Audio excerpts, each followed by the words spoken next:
Olá, sejam bem-vindos à nossa segunda videoaula de Introdução ao Gerenciamento de Projetos. Eu sou a Carol Zimmermann, da equipe BJ, e a gente vai continuar falando um pouquinho mais sobre esse assunto. Então, a primeira coisa que eu gostaria de deixar claro são nossos objetivos aqui. Então, a gente quer apresentar conceitos importantes e úteis para que sejam utilizados na gestão de projetos. Mas a primeira coisa que a gente tem que se perguntar é, afinal de contas, o que é um projeto, né? Então, a gente gosta da definição que um projeto é um empreendimento temporário com o objetivo de criar um produto ou serviço único. Quando a gente fala que ele é temporário,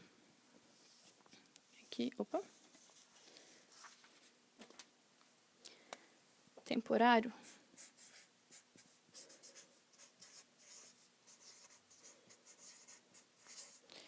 a gente quer dizer que ele tem início, meio e fim.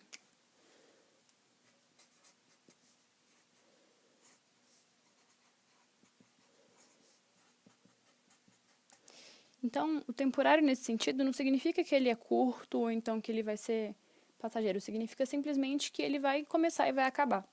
Por exemplo, o João, ele tinha um balanço, era uma entrega muito clara. Então, depois que acabasse o projeto do balanço, então eles parariam de fazer e o projeto acabaria. Então, se a coisa continua, ela não é um projeto.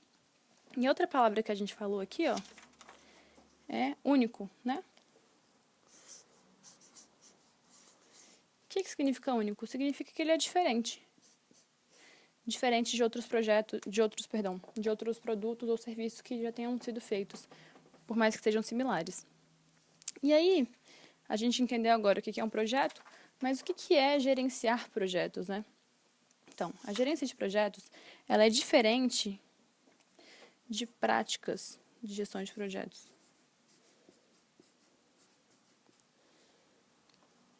A gente utiliza as práticas de gestão de projetos no gerenciamento de projetos. Então, ó, a gente tem como definição que gerenciamento de projetos é aplicação de conhecimentos, habilidades, técnicas e ferramentas.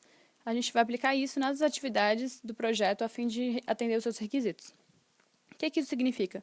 Que a gente vai utilizar os conhecimentos, práticas, tudo que a gente tem e vai reverter isso para conseguir atender os requisitos do projeto. Requisito é tudo aquilo que o projeto tem que conter. Então, por exemplo, requisitos do balanço do João seriam, ele tem que ter uma corda mais espessa, ele tem que usar madeira de carvalho, ele tem que usar, um pneu. Então, esses são os requisitos que a gente vai ter no nosso projeto. Então, esses dois conceitos a gente tirou do PMI, que é o Project Management Institute. E eles têm um livro chamado PMBOK, que na verdade é um guia de melhores práticas. E aí lá ele está dividido, depois a gente vai mostrar. Tem uma imagem que ele é dividido em áreas e processos nesse guia de boas práticas que foram coletadas ao redor do mundo todo.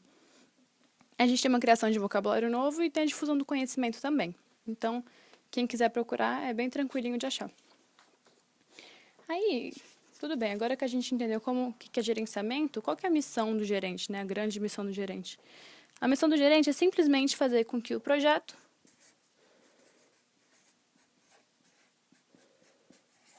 atinja seus objetivos.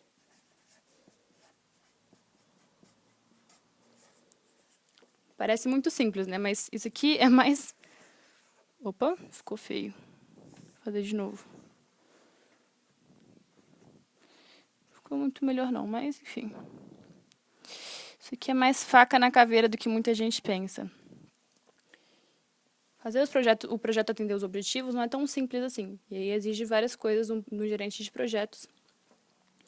Que aí são as características que fazem a gente saber o que é um bom gerente de projetos, né? Então, são 3 coisas que a gente consegue identificar que um bom gerente tem.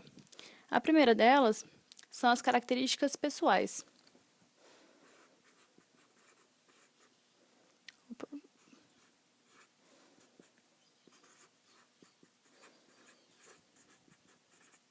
Então, elas são, por exemplo, organização,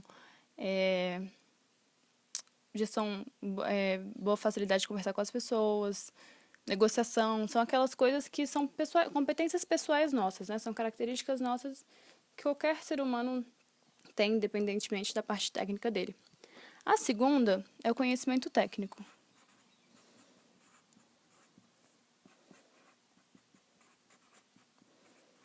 Isso aqui são os conhecimentos, por exemplo, que a gente está apresentando. O conhecimento de PMBOK, conhecimento de como gerir um projeto de uma maneira X, gestão de riscos, etc. Então, essa parte também é importante. E, por último, a gente tem o que a gente chama de desempenho.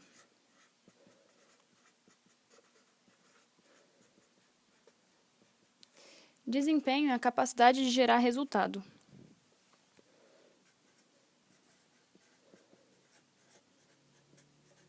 Ou seja, o desempenho é como que ele consegue fazer com que as características pessoais que eles têm, que o gerente tem, mais o conhecimento técnico que ele tem, consigam ser convertidos em resultado. Isso aqui é extremamente importante, porque às vezes as pessoas, a gente brinca que é obesidade cerebral, né? Que é muito conhecimento que você tem, mas ele não é colocado em prática. Então é importante o desempenho para que a gente consiga transformar tanto as características pessoais quanto o conhecimento técnico do gerente em um bom resultado. Esses são os 3 pilares que definem um bom gerente.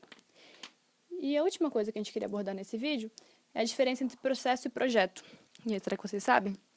A gente fez uma tabelinha para tentar deixar mais claro e mais fácil de entender. Então, a primeira coisa é o cenário. Num processo, o produto existe normalmente, é um produto existente. Enquanto no projeto, o produto normalmente é novo.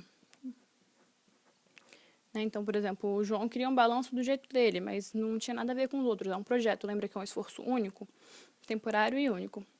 Em relação ao tempo, normalmente em processo a gente usa uma ferramenta chamada 5W2H. É muito fácil de achar na internet. Isso aqui significam, são palavras em inglês, por exemplo, what, how e etc., que são onde, como, quanto custa, essas perguntas que a gente consegue fazer para a gente conseguir identificar também o tempo do processo. Já no projeto, a gente usa uma coisa chamada cronograma.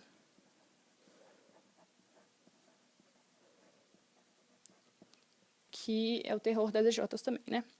Então, a gente vai falar depois, mais pra frente. Quanto às incertezas, num processo, como ele se repete, ele é uma coisa cíclica, então elas normalmente são poucas. Já num projeto, a gente tem muitas incertezas. Os padrões também são o contrário das incertezas, né? Então, os padrões no processo, normalmente, quer dizer, eles são fundamentais aqui.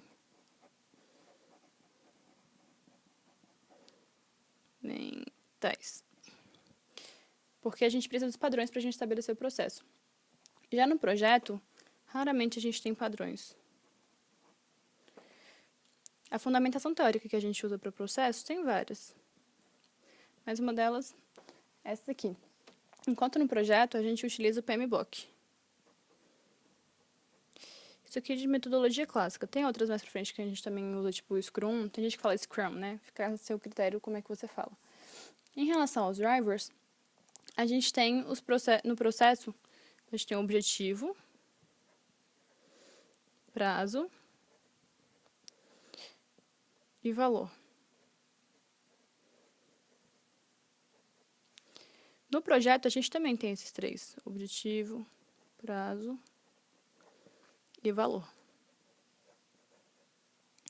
Mas, além desses, a gente também tem vários outros que a gente vai abordar nos próximos conceitos. São, por exemplo, custo, escopo, qualidade, riscos, RH, enfim. Então, essa foi a segunda videoaula. Fiquem ligados no próximo vídeo.